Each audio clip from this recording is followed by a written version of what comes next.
Okay. हाँ जी, देखो बच्चों, आज का हमारा जो टॉपिक है वो है कांटेक्ट फोर्सेस के लिए, जिसमें हमें weight, normal reaction, tension, spring force और फ्रिक्शन को स्टडी करना है अलग अलग। आज हम फ्री बॉडी डायग्राम भी बनाएंगे। फ्री बॉडी डायग्राम में हम क्या करेंगे कि उसको रिजॉल्व करेंगे बेटा। रिजॉल्व करेंगे किसको? एक बॉडी को उसके ऊपर लगने वाली फोर्सेस। ठीक है ना बच्चों, एक बॉडी को उसके ऊपर लगने वाली फोर्सेस को हम क्या करेंगे? रिजॉल्व करेंगे। ठीक है ना जी। चलो, तो पहला हमने कॉन्सेप्ट लिया वेट का। हमने कहा weight always acts vertically downward. Weight always acts vertically downward मतलब अगर मान लो मैं यहाँ पे रखूं वेट को, मान लीजिए मेरे पास एक मास है जिसका मास है m के बराबर, तो weight always acts vertically downward, तो इसके लिए वेट कहाँ एक्ट करेगा? Downward. This is the weight. और वेट जो होता है ना बच्चों, वो ग्रेविटी को मेजर करता है। मतलब ग्रेविटी को मेजर करने वाले को क्या बोलते हैं? वेट बोलते हैं बच्चों। ठीक है ना। अब देखो हमने क्या बोला? Always acts vertically downward. अगर मैं इसको टेढ़ा छोड़ दूं तो ऐसे, ये देखिए मान लो किसी इंक्लाइन प्लेन पे और वो इंक्लाइन है अल्फा एंगल से, और मैंने उसे यहाँ पे रख दिया बेटा, यहाँ पे रख दिया।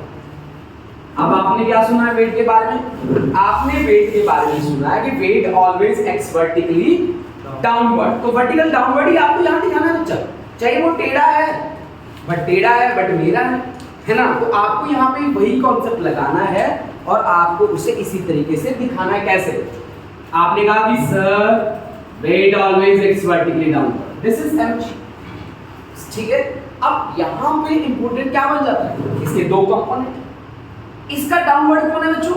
इसका डाउनवर्ड तो ये है, सही है, ये तो वर्टिकल डाउनवर्ड है। अगर इसका डाउनवर्ड देखें तो ये है। अब ये किस एंगल से हुआ? जिस एंगल से ये बेंड हुआ है उसी एंगल से ये बनेगा, मतलब दिस इज अल्फा। और जिसके साथ होता है एंगल उसको क्या कंपोनेंट मिलता है? cos। तो mg cos अल्फा। आपको पता है cos और sin mg के दो क्या हैं? बच्चे हैं। वो अपने बच्चों के बीच में रहेगा, बच्चों के बीच में रहेगा तो यहाँ क्या आ जाएगा? mg, बोलो बेटा, sin अल्फा। यानी हमने क्या कॉन्सेप्ट यूज किया कि weight always acts vertically downward, weight हमेशा वर्टिकली डाउनवर्ड एक्ट करेगा। ये बात हमने यूज करी, चाहे वो इंक्लाइंड प्लेन के लिए हो, चाहे वो हॉरिजॉन्टल प्लेन के लिए, राइट। अब दूसरी बात क्या थी? दूसरी बात हमने बोला नॉर्मल रिएक्शन। नॉर्मल रिएक्शन को हमने बोला कि ये पुश वाली फोर्स है, always it's perpendicular to the contact surface. Contact surface का परपेंडिकुलर लगता है, मतलब अब आप यहाँ पे देखिए दो सरफेस है ना, तो ये जो बॉक्स है ये इसके कांटेक्ट में है, तो यहाँ इस बॉक्स के ऊपर नॉर्मल रिएक्शन कहाँ लगनी चाहिए? Always acts perpendicular to the contact surface. Perpendicular to the contact surface मतलब इसके ऊपर ऐसे लगेगी नॉर्मल रिएक्शन। तो ये ग्राउंड के ऊपर नॉर्मल रिएक्शन कैसे लगाएगा? ग्राउंड के ऊपर ऐसे लगाएगा नॉर्मल रिएक्शन। अब ये दो फोर्स हो गई जो एक दूसरे को क्या कर रही है बच्चों? बैलेंस कर रही है। Normal reaction always acts perpendicular to contact surface. अब ये कांटेक्ट सरफेस ऐसा है, इसका परपेंडिकुलर कहाँ जाएगा? इसका परपेंडिकुलर इधर जाएगा, यानी कि this becomes the direction of किसका? Normal reaction. ये नॉर्मल रिएक्शन का डायरेक्शन होगा बच्चों, होगा ना बेटा। मान लीजिए आपके पास अब यहाँ पे दो डब्बे हैं, ये हो गया एक डब्बा और ये हो गया दूसरा डब्बा, दोनों कांटेक्ट में है आपस में। ये देखिए एक है A एक है B, तो A B के ऊपर फोर्स लगाएगा और जितनी A B पे लगाएगा उतनी B A पे लगाएगा, मतलब कांटेक्ट सरफेस का परपेंडिकुलर लगेगा बेटा। मतलब A के ऊपर फोर्स कैसी लगनी चाहिए? A पे फोर्स B लगाएगा N1, ठीक है ना जी, और ग्राउंड के कारण लगेगा कितना? N2, सही है। ग्राउंड के भी तो कांटेक्ट में है, तो ग्राउंड के कारण लगेगा कितना? N2। इसी तरह से B के लिए B के ऊपर फोर्स कितना लगाएगा? N1 लगेगा, और ग्राउंड के कारण मान लीजिए यहाँ N3 लग रहा है, N3, सही है। Normal reaction, normal reaction always acts perpendicular to the contact surface, perpendicular to the contact surface. अब तीसरी फोर्स आती है बच्चों टेंशन। टेंशन बहुत इंपॉर्टेंट है बच्चा। टेंशन मैंने बोला रोप, रोड, स्ट्रिंग और चेन के लिए जो फोर्स काम करती है उसका नाम है बच्चों टेंशन वाली फोर्स। रोप, रोड, चेन और स्ट्रिंग, इनके लिए जो काम करती है उसका नाम है आपके पास कौन सी फोर्स? टेंशन वाली फोर्स। टेंशन एक फोर्स है बेटा, ठीक है ना। अब मान लीजिए आपके पास ये एक रोप है, ठीक है ना जी। आपने क्या कर दिया बेटा, एक मास यहां जोड़ दिया इसके साथ, मान लीजिए ये ए है, ठीक है बेटा, और दूसरा आपने मास यहां जोड़ दिया इसके साथ, ये मान लीजिए मास बी है, और एक रस्सी से जुड़े हैं, तो सही है ना, ठीक है ना भाई। अब हमने क्या किया, यहां एक फोर्स लगा दी, मान लो F, ये एक्सटर्नल मैंने फोर्स लगा, खिंचाव आएगा, खिंचाव का नाम जिस फोर्स से वो खींचेगा उसी का नाम क्या है? टेंशन। और टेंशन की जो डायरेक्शन होगी वो ऑब्जेक्ट से दूर होगी, मतलब यहाँ टेंशन इससे दूर, यहाँ टेंशन इससे दूर। टेंशन के बारे में एक बात बड़ी फेमस है बच्चों कि tension always acts towards the support, right ना, कि tension always acts towards the support. Tension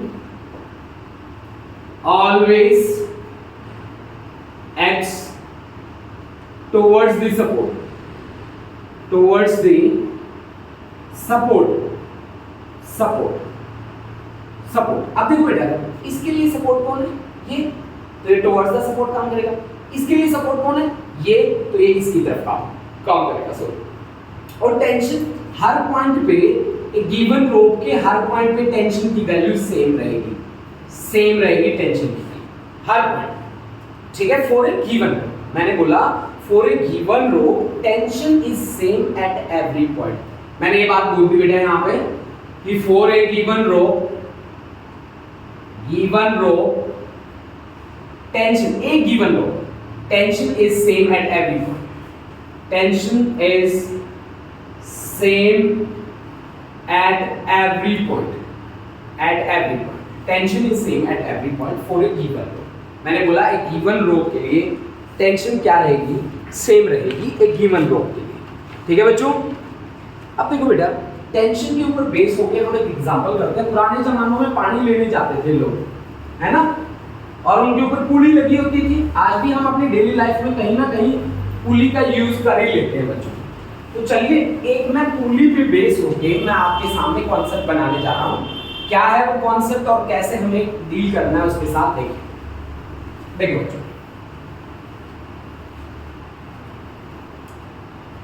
मैं आपके साथ जो जिस टॉपिक से डील कर रहा हूं वो है पुली ब्लॉक अरेंजमेंट, ठीक है ना बच्चों। मेरा बहुत ही सिंपल सा टॉपिक मैं ले रहा हूं जिसका नाम है पुली ब्लॉक अरेंजमेंट, पुली ब्लॉक सिस्टम, पुली ब्लॉक सिस्टम, पुली ब्लॉक सिस्टम, ठीक है। करें स्टार्ट बेटा। देखो मान लीजिए कि ये हमारे पास एक पुली है, पुली जो लेनी है आपको मास लेस लेनी है और फ्रिक्शन लेस लेनी है। आपने पुली ली बेटा, ये जो पुली है ये आपने मास लेस ली है प्लस फ्रिक्शन लेस, फ्रिक्शन नहीं है बच्चा यहां पे, फ्रिक्शन लेस आपने ली, मास लेस प्लस फ्रिक्शन लेस, ठीक है बेटा। यहां आपने एक थ्रेड ले लिया, धागा, ये जो थ्रेड है ये इनएक्सटेंसिबल है, एक्सटेंसिबल नहीं है, इनएक्सटेंसिबल है, प्लस मास लेस है, मतलब ये जो रॉप है ये इनएक्सटेंसिबल प्लस मास लेस है। ये जो रॉप आपने ली है, रस्सी आपने ली है, यहां पे ये भी मास लेस है बच्चा, प्लस इनएक्सटेंसिबल है, एक्सटेंसिबल, इनएक्सटेंसिबल, सही है। मास लेस भी है और इनएक्सटेंसिबल है। अभी मैंने 2 ब्लॉक लिए हैं, इसके बाद मैं 3, 4, 5, 6, 7 जितने तुम बोलोगे मैं उतने ब्लॉक ले लूंगा। तुम बोल देना बस कि सर इतने ले लो, अब आप उतने ले लेंगे बेटा, ठीक है। चलिए स्टार्ट करें बच्चों। करें बेटा स्टार्ट। देखो बेटा हमने क्या बोला कि जैसे मैंने मास को देखा, मैंने बोला बेटा कि weight always acts vertically downward. Weight हमेशा कहाँ एक्ट करेगा? वर्टिकली डाउनवर्ड एक्ट करेगा बच्चा, करेगा ना वर्टिकली डाउनवर्ड। दूसरा हमें क्या बोला, ये एक गिवन रोप है, एक गिवन रोप के लिए tension is same at every point.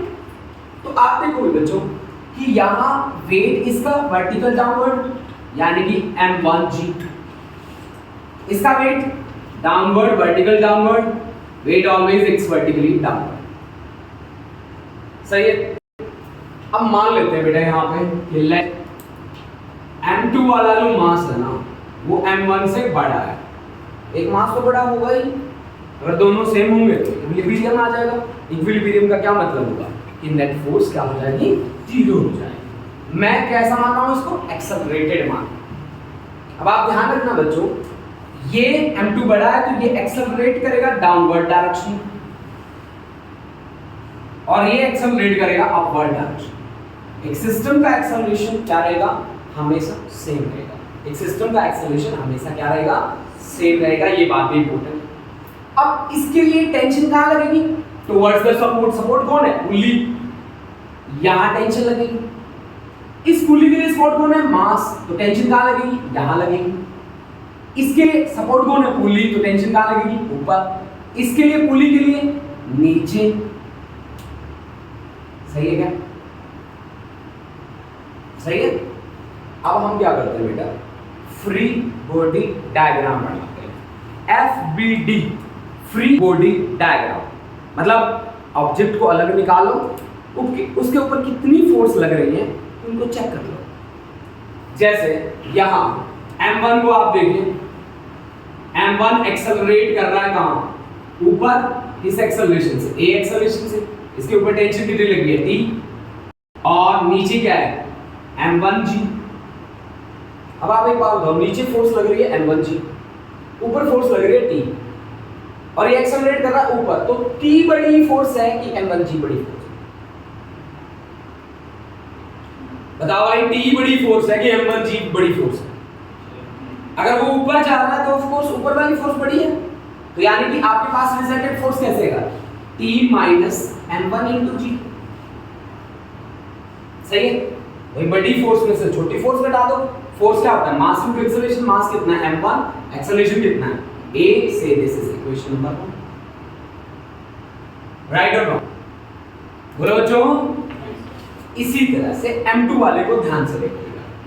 m2 वाले को अगर आप ध्यान से देखोगे तो m2g नीचे, टेंशन T ऊपर, एक्सेलरेट कर रहा है डाउनवर्ड, तो फोर्स कौन सी बड़ी हुई उसमें बताओ? m2g फोर्स बड़ी हुई। तो m2g minus t that is equal to mass into acceleration m2 into a। Right ना बच्चा? तो अब यहां से इसे मान लो इक्वेशन नंबर 2। 1 और 2 को ऐड कर दो बेटा। ऐड 1 और 2, ऐड 1 और 2। 1 और 2 को ऐड करेंगे तो कौन बनेगा बेटा?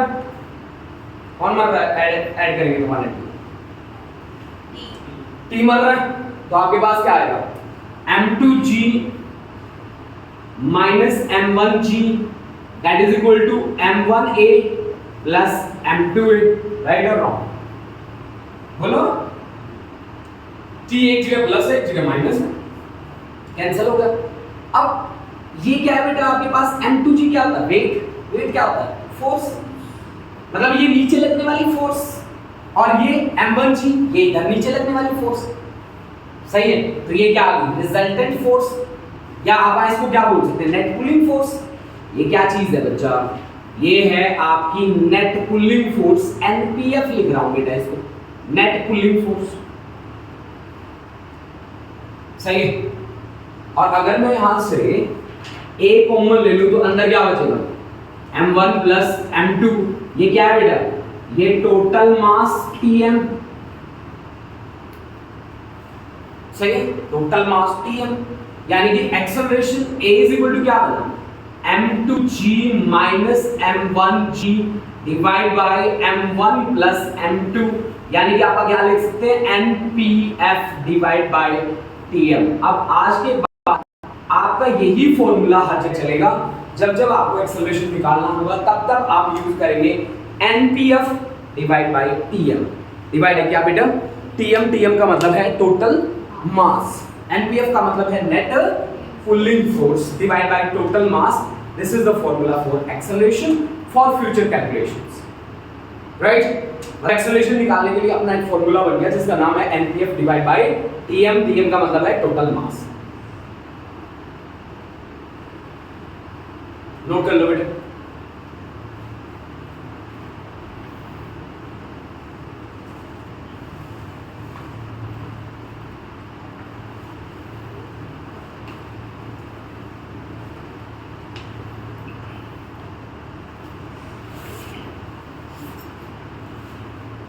हो गया?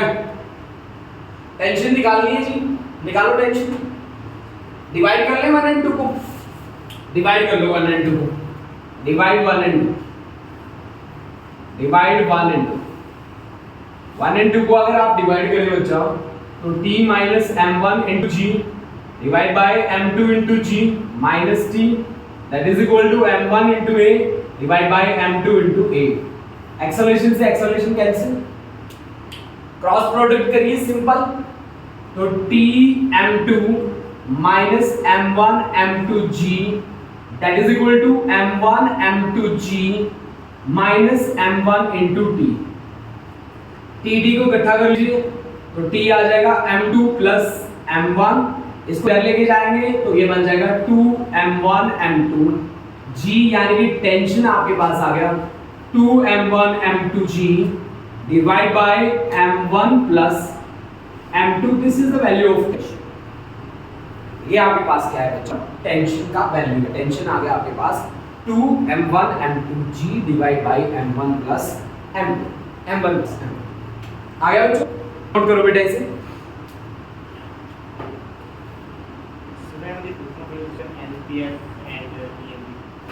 एनपीएफ का मतलब है बेटा नेट पुलिंग फोर्स, टीएम का मतलब है बच्चे टोटल मास, टोटल मास, सही है? Net pulling force divide by total mass. रब कर रहा हूं बच्चों इसको, और एक क्वेश्चन डिजाइन करके दे रहा हूं अभी आपको। ये तो 2 मास थे, अगर 2 मास से ज्यादा मास आ जाए और आपको काम करना पड़ जाए उनके साथ, तो आप कैसे काम करेंगे? चलिए हम बात करते हैं। नोट कर लिया ना आपने? ये रख कर दूं? पुल्ली हम हर जगह फ्रिक्शनलेस और मासलेस लेके चलेंगे, रोप भी हम हर जगह मासलेस और इनएक्सटेंसिबल लेके चलेंगे, इनएक्सटेंसिबल लेके चलेंगे, ठीक है? तो चलो एक क्वेश्चन में डिजाइन कर रहा हूं। मान लीजिए मेरे पास पुल्ली है, ये यहां मास मैंने 1 लटका दिया और यहां मास मैंने सस्पेंड कर दिया 1 और यहां 2। यहां हमने रखा 3 kg, यहां हमने रखा 2 kg, यहां हमने रखा 5 kg।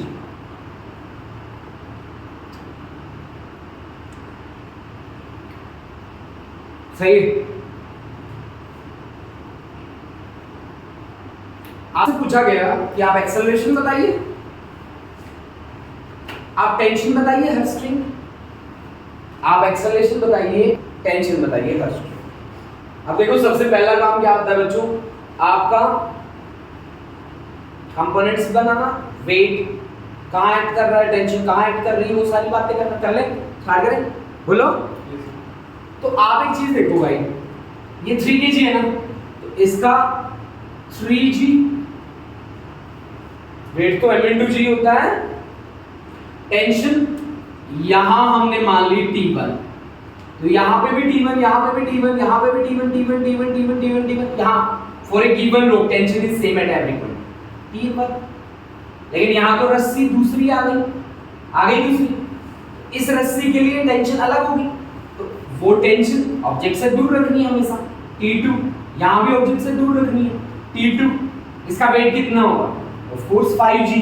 5g मतलब 15 न्यूटन लिख दो सीधा, 5g मतलब 15 न्यूटन। मैं g की वैल्यू 10 मीटर पर सेकंड स्क्वायर ही लेके चल रहा हूं। 3g को मैं लिख देता हूं 30 न्यूटन। सही है। इसका वेट कितना होगा? इसका वेट होगा यहां कितना? 20 न्यूटन। सही है ना। एक्सेलरेशन, ज्यादा मास कहां पे? इस साइड। तो एक्सेलरेट कहां करेगा? ये ऊपर जाएगा और ये पूरा सिस्टम नीचे आएगा। राइट और रॉन्ग बच्चों? बोलो। जिसका मास ज्यादा है वो नीचे जाएगा, जिसका मास कम है वो ऊपर जाएगा।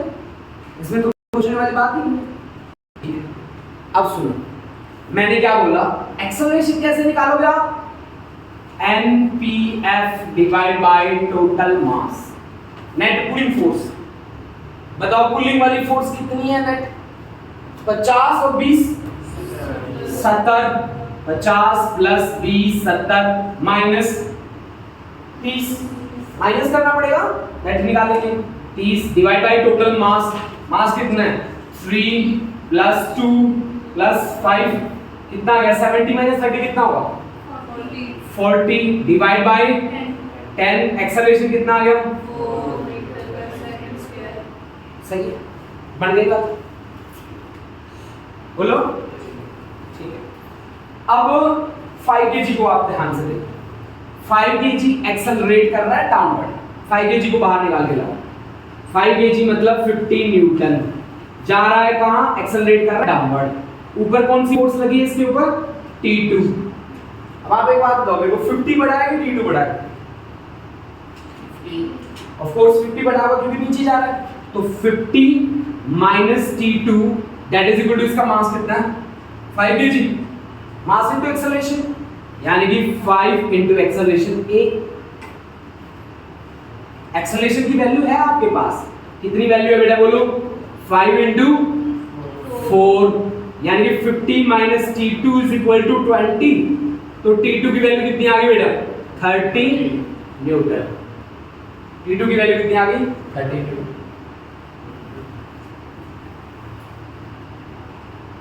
Is it okay? अब इसको देखो 3 kg, 3 kg 30 न्यूटन नीचे, टेंशन T1 ऊपर, एक्सेलरेट कर रहा है ऊपर। तो बड़ी फोर्स T1 हुई कि 30 हुई? T1। तो T1 minus 30 is equal to mass into acceleration. Mass कितना है? 3 इनटू एक्सेलरेशन कितना? A। सही है। तो 3 इनटू A, एक्सेलरेशन कितना? 4। T1 minus 30 is equal to 12। तो T1 is equal to 12 plus 30, this is 42 newton. आपके पास T1 भी आ गया, आपके पास T2 भी आ गया। आगे मान लो आप मेरे को कह दो कि सर मैं ना T2 इस 5 kg से नहीं निकालूंगा, या मैं नहीं निकालूंगी, मैं इससे निकालना चाहता हूं या इससे निकालना चाहती हूँ 2 kg से। आपने 2 kg को तो कहीं पे मेंशन ही नहीं किया, आपने तो 3 kg ले लिया और ये आपने 5 kg वाला डब्बा ले लिया। ठीक है ना? आप 2 kg के साथ डील करके खाओ। मैंने कहा चलो ठीक है, आप 2 kg से डील करते हैं। आप 2 kg वाले डब्बे को उठा के लाओ। 2 kg वाले को ध्यान से देखो। 2 kg में 20 न्यूटन की फोर्स नीचे लग गई, लगी। ऊपर कितना लगा है टेंशन? T1। नीचे कितना लगा है टेंशन? T2। एक्सेलरेट कहां कर रहा है? नीचे कर रहा है। T1 मैंने यहां से कैलकुलेट कर लिया। T1 की वैल्यू कितनी है? 42। T2 मैंने इससे कैलकुलेट करना है, कर लूं? बताओ फिर भाई, बड़ी फोर्स कौन सी है? नीचे वाली। तो of course 20 plus T2 minus छोटी वाली force T1 that is equal to mass into acceleration, 2 into acceleration A। अब आप बताओ 20 प्लस T2 माइनस T1 की वैल्यू कितनी है हमारी? 42 that is equal to 2 into कितना? 4। सही है। तो यहां से T2 माइनस कितना है बेटा? 22 दैट इज इक्वल टू कितना? 8। T2 इज इक्वल टू कितना? 22 प्लस 8 कितना? क्या ये वैल्यू मैच कर रही है हमारी उस वाली वैल्यू के साथ? यानी कि हम इस तरह से भी काम कर सकते हैं। ये मेरे पास कितने मास थे बेटा? 3 मास थे। और भी ज्यादा ले सकते हैं, 5 मास भी ले सकते हैं हम। 5 लेके कैसे काम करेंगे? चलो काम करके देखते हैं। ठीक है ना बच्चों? ठीक है।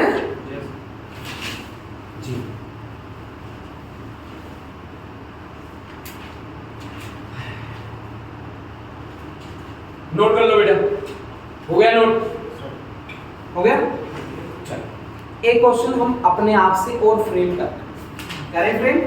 चलो देखो,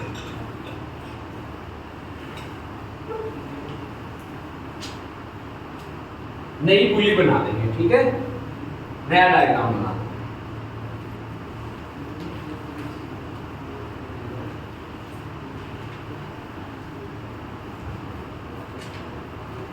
देखो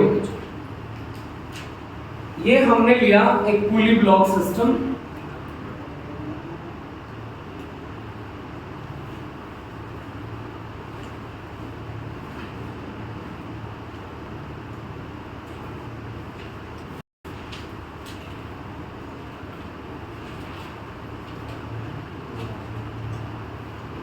ये लो,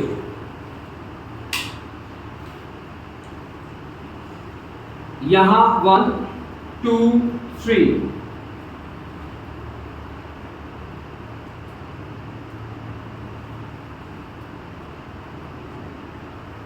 और यहां 1 और यहां 3, 1 2 3 और 3 और 1, सही है। मैंने इसलिए ले लिया ना कि एनपीएफ डिवाइड बाय टीएम करेंगे तो टोटल मास मैंने 10 केजी ले लिया, मतलब यहाँ पे 1 केजी, ये 2 केजी, ये 3 केजी, ये 3 केजी, ये 1 केजी, हो गया। अब हमने पूछा कि टेंशन आप बताइए हर स्ट्रिंग के लिए, स्ट्रिंग तो बनी लगी है यहाँ पे 1 2 3 4 स्ट्रिंग लगी, तो टेंशन तो 4 आएंगी, अलग अलग स्ट्रिंग के लिए अलग अलग टेंशन, और आप एक्सेलरेशन भी बताइए यहाँ पे, मतलब जो कुछ बता सकते बता दो सब कुछ, सही है। अब ज्यादा मास कहाँ सस्पेंड है बेटा, इस साइड 3 2 1 मतलब 6, इधर है 4, तो पहली बात तो ये ही एक्सेलरेट करेगा इधर, और सिस्टम का एक्सेलरेशन सेम रहेगा बच्चों, और ये इधर से ऊपर जाएगा ये एक्सेलरेशन a के साथ, सही है, सही है। अब दूसरी बात सुनो, ये जो रस्सी है ना, इस रस्सी के लिए टेंशन मान लेते हैं D1, मास से दूर रखना इसे, ये मास है ना, दूर रखना इसे, ये मास है ना, एक रोप की टेंशन सेम रहेगी, तो मतलब यहाँ पे भी T1, इस रोप के लिए टेंशन यहाँ T2, यहाँ पे भी T2, मतलब दूर रखना ऑब्जेक्ट से इसे, यहाँ पे भी T2, एक गिवन रोप के लिए टेंशन सेम रहेगी हर पॉइंट पे। यहाँ टेंशन इसके लिए T3, इसके लिए T3 गिवन रोप के लिए सेम होगी, बस मास से दूर रखो, इसके लिए T4, इसके लिए T4, ठीक है ना। तो यहाँ पे टेंशन आ गई बेटा T1 T2 T3 और T4, और चारों की वैल्यू हमें फाइंड आउट करनी, राइट बच्चों, सही है। तो सबसे पहले आप मुझे बताओ एक्सेलरेशन कितना हुआ है यहाँ पे, एक्सेलरेशन के लिए क्या रिलेशन यूज करूं बच्चों मैं,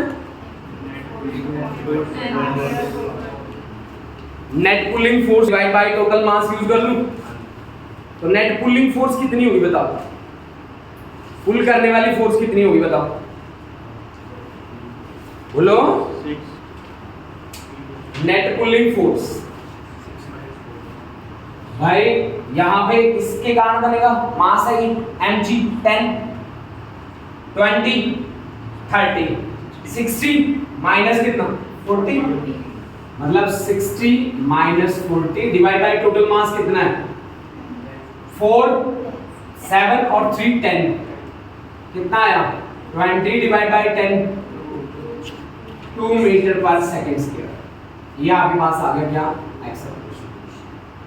एक चीज आ गई ना, एक चीज, दूसरी चीज देखो जी, यहां से अगर आप ध्यान से देखो तो मास है 1 mg लेना होता है हमें, m है 1, g की वैल्यू 10 ले लो, तो ये आ गया 10 न्यूटन का फोर्स आ गया। एक्सेलरेट कहां कर रहा है ऊपर, तो अगर मैं T1 के लिए काम करूं, इसके ऊपर टेंशन लगी है T1, नीचे फोर्स लगी है 10 न्यूटन, मास है 1 kg का, एक्सेलरेट कर रहा है ऊपर, कॉन्सेप्ट क्या होगा, बड़ी वाली फोर्स माइनस छोटी वाली फोर्स, बड़ी वाली फोर्स कितनी है T1 माइनस छोटी वाली कितनी है 10, that is equal to mass into acceleration, mass कितना है 1, एक्सेलरेशन लिख दो a, तो T1 minus 10 is equal to 1 into acceleration 2, यानी कि T1 is equal to 10 plus 2 यानी कि 12 newton, T1 is equal to 12 newton, बोलो इज इट ओके? T1 की वैल्यू आ गई। अब आप T2 की भी निकाल के देखो।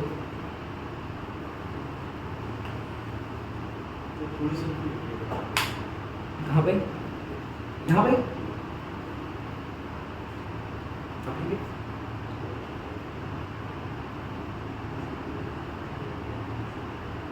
ठीक है ना? अब देखो बच्चों, T1 की वैल्यू हमारे पास आ गई। 3 वाले को उठा लाओ। 3 वाले को देखो, अगर मैं 3 वाले को लेके आऊं 3 kg तो 13 न्यूटन नीचे लगेगा। 3 वाले को ध्यान से देखो, T1 नीचे लगा है, T2 ऊपर लगा है, एक्सेलरेट ये ऊपर कर रहा है, तो ऊपर लगने वाली फोर्स नीचे वाली से बड़ी होगी। मतलब T2 minus 13 minus T1 that is equal to mass into acceleration. Mass कितना है? 3, एक्सेलरेशन कितना है? भाई ऊपर एक्सेलरेट कर रहा है ना, तो ये ऊपर एक्सेलरेट कर रहा है तो ऊपर में फोर्स ज्यादा होगी नीचे लगने वाली फोर्स से। ऊपर कौन लग रहा है? T2। नीचे कौन लग रहा है? 30 और T1। तो T2 minus 30 minus T1 that is equal to 3x। वैसे पूछो ना बेटा, 30 प्लस T1 ये नहीं नहीं, तो दोनों माइनस होंगी ना बेटा, ये तो दोनों ऐड ही हो रही है एक किस्म से। हाँ हाँ, दोनों ऐड ही हो रही है। हाँ जी, अब T1 की वैल्यू बोलो बेटा कितनी है? 12। तो T2 minus 30 minus 12 that is equal to 3 into acceleration कितना है? 2। यानी कि T2 minus 42 is equal to 6। T2 is equal to 42 plus 6 कितना आ गया? 48 न्यूटन। बच्चों T1 आ गया और T2 आ गया। अब T2 वाले से इधर जाओ, इसके ऊपर 3 kg पे, इस 3 kg को देखो, 3 kg मास है जी, तो 30 न्यूटन वेट हो गया। ठीक है जी।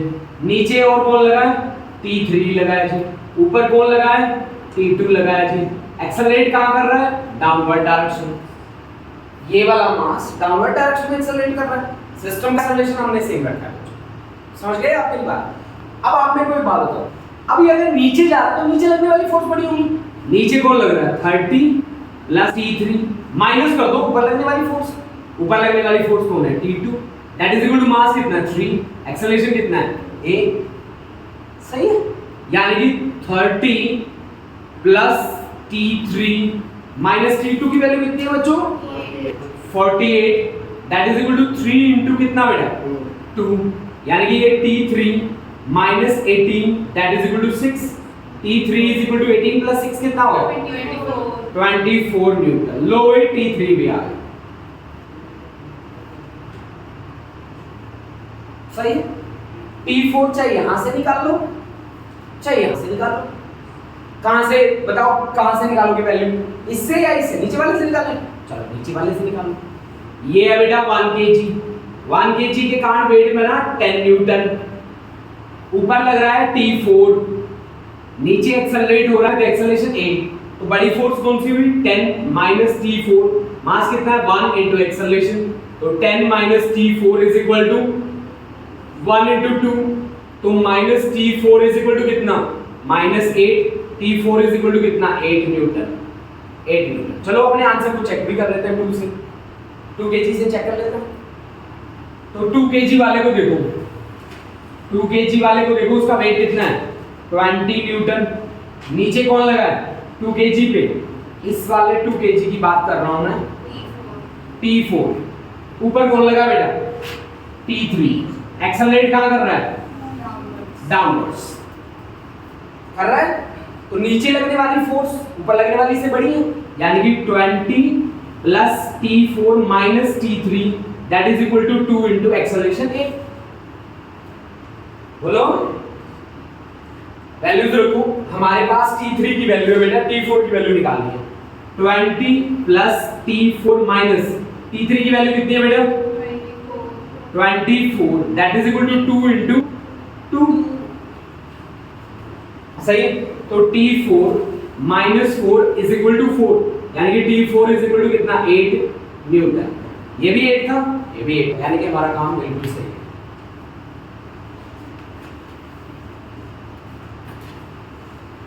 समझ में आई बात? बोलो बच्चों, क्लियर है? नोट कर लीजिए, रिवाइज कर लो बेटा। फिर हम चलते हैं फ्री बॉडी डायग्राम पे। फ्री बॉडी डायग्राम बनाएंगे।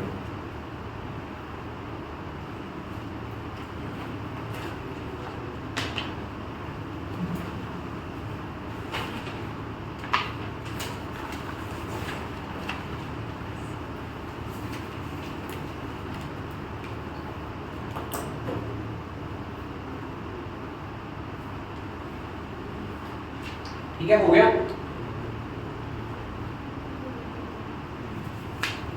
कुछ मैं फ्री बॉडी डायग्राम्स आपके सामने बना देता हूं। फ्री बॉडी डायग्राम का मतलब होता है रिजॉल्व करके उसके ऊपर फोर्सेस को आपके सामने प्रेजेंट करना एक इंडिविजुअल बॉडी के लिए। फ्री बॉडी डायग्राम, ये मैंने एक आपको कॉन्सेप्ट कराया है, पुली ब्लॉक अरेंजमेंट। ठीक है ना जी, पुली ब्लॉक अरेंजमेंट। ठीक है बेटा।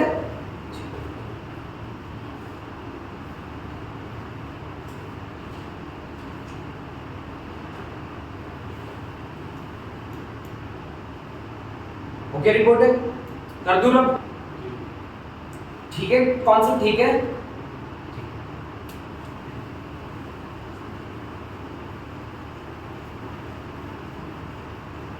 बेटा अब हम कुछ फ्री बॉडी डायग्राम्स ड्रॉ करेंगे और बाद में हम उन पे बेस होके कुछ क्वेश्चंस बनाएंगे और उन क्वेश्चन के साथ हम डील करेंगे।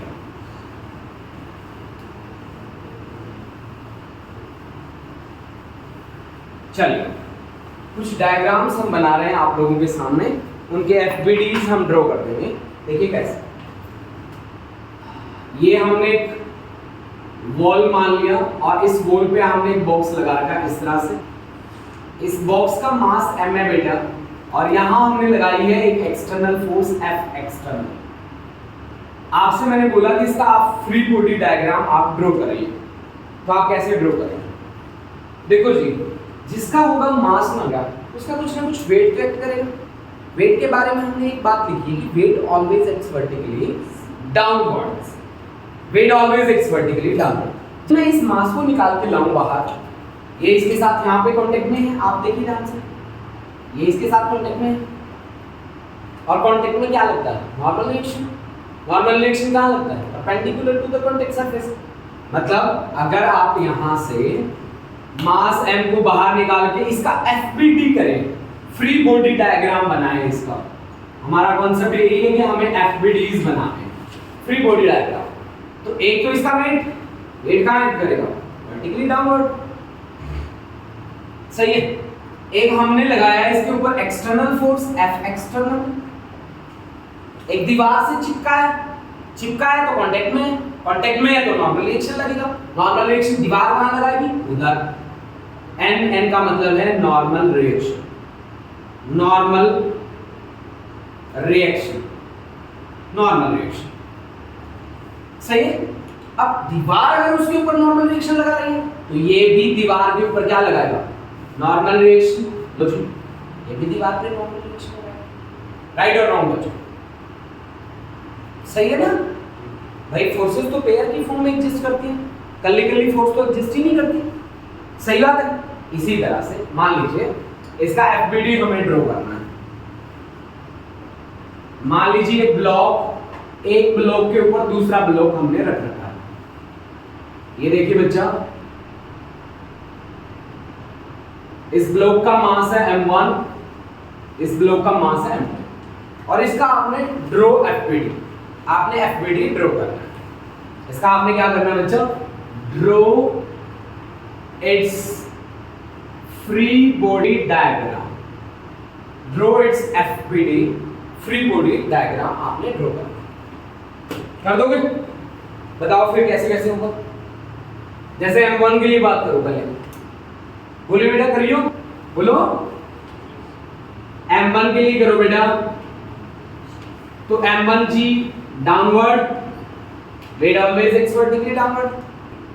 ये इसके कांटेक्ट में m2 के, तो m2 नॉर्मल रिएक्शन मारेगा इसके ऊपर चला के, तो इसके ऊपर नॉर्मल रिएक्शन कितनी लगेगी? मान लो n1, सही है, n1।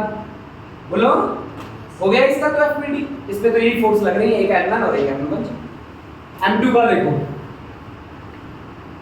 m2 ग्राउंड के साथ कांटेक्ट में है, तो ग्राउंड नॉर्मल रिएक्शन ऑफर करेगा, नॉर्मल रिएक्शन कितना ऑफर करेगा, मान लो N2। M1 ने इसके ऊपर नॉर्मल रिएक्शन लगाई कितनी, N1, इसने M1 पे लगाई और M1 ने इस पे लगाई, बोलो हो गया। और इसका वेट कहां, डाउनवर्ड, तो दिस इज M2G, सही है, this is M2D। Weight always acts vertically downward, normal reaction always acts perpendicular to contact surface, ठीक है ना बेटा। और ये आपके पास आ गया नीचे वाला ग्राउंड, तो ग्राउंड पे कितनी फोर्स लग रही है, N2 के बराबर कौन लगा रहा है, M2 लगा रहा है। कौन लगा रहा है बेटा, M2 लगा रहा है। राइट और रॉन्ग बच्चों, राइट ना। तो इस तरह से हम क्या कर सकते हैं बच्चों, कुछ FBDs ड्रॉ कर सकते हैं। अब हम स्टार्टिंग करते हैं सीधा टॉपिक से, और टॉपिक है हमारे पास equilibrium.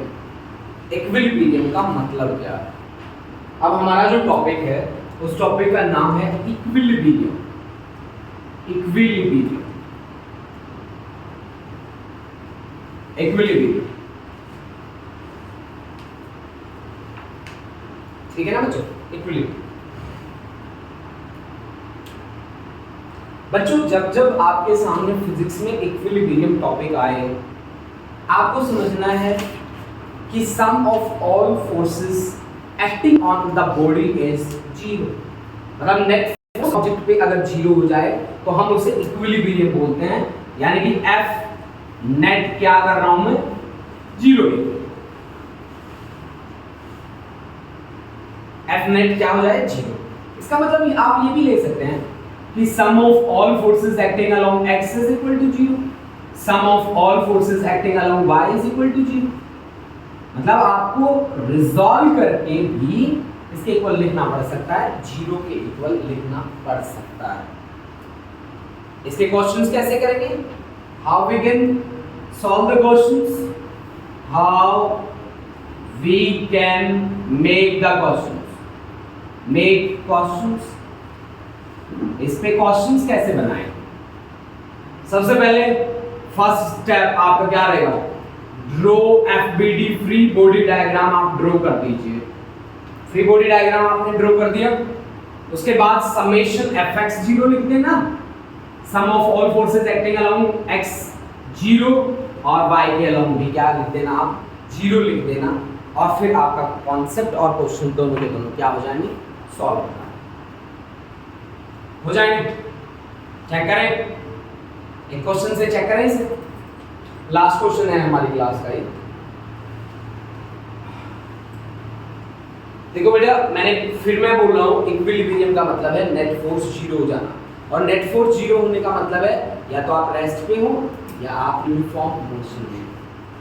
Force net force zero होने का मतलब होगा या तो आप रेस्ट पे हो या फिर आप यूनिफॉर्मली मूव कर रहे हो। राइट और रॉन्ग बच्चों, सही है। करूं इसको रख, बनाए क्वेश्चन, बनाए बेटा, चलिए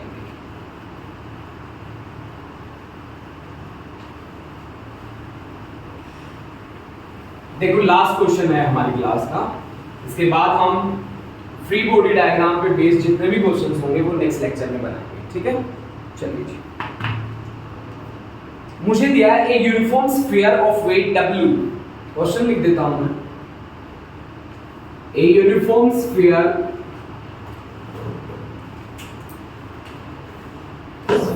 of weight W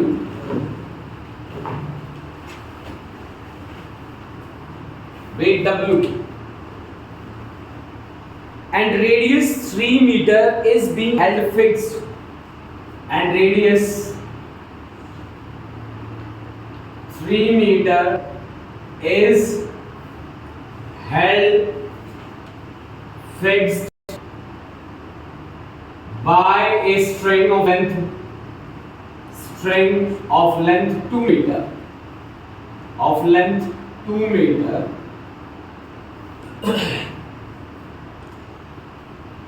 attached to a frictionless wall as shown in figure. Attached to wall as shown. अभी मैं बनाता डायग्राम इसका। The tension in the string will be, the tension in the string will be, the tension in the string will be, in the string will be। इसके 4 option दे रहा हूं बच्चों, अगर आप मेरे से पहले सॉल्व कर सकते हो तो जरूर करिएगा try. 5/4W, 15/4W, 15/4W, C option है आपके पास 15/16W, और डी ऑप्शन है नन। अरे मैंने डायग्राम ही नहीं बनाया तो मेरे से पहले कैसे करते। चलो जी, ये है आपके पास बॉल, और इस बॉल से सस्पेंडेड है बेटा ये स्फीयर, और इसे एक स्ट्रिंग से बांध रखा है हमने यहां पे, ठीक है ना जी, स्ट्रिंग से हमने बांध रखा ऐसे।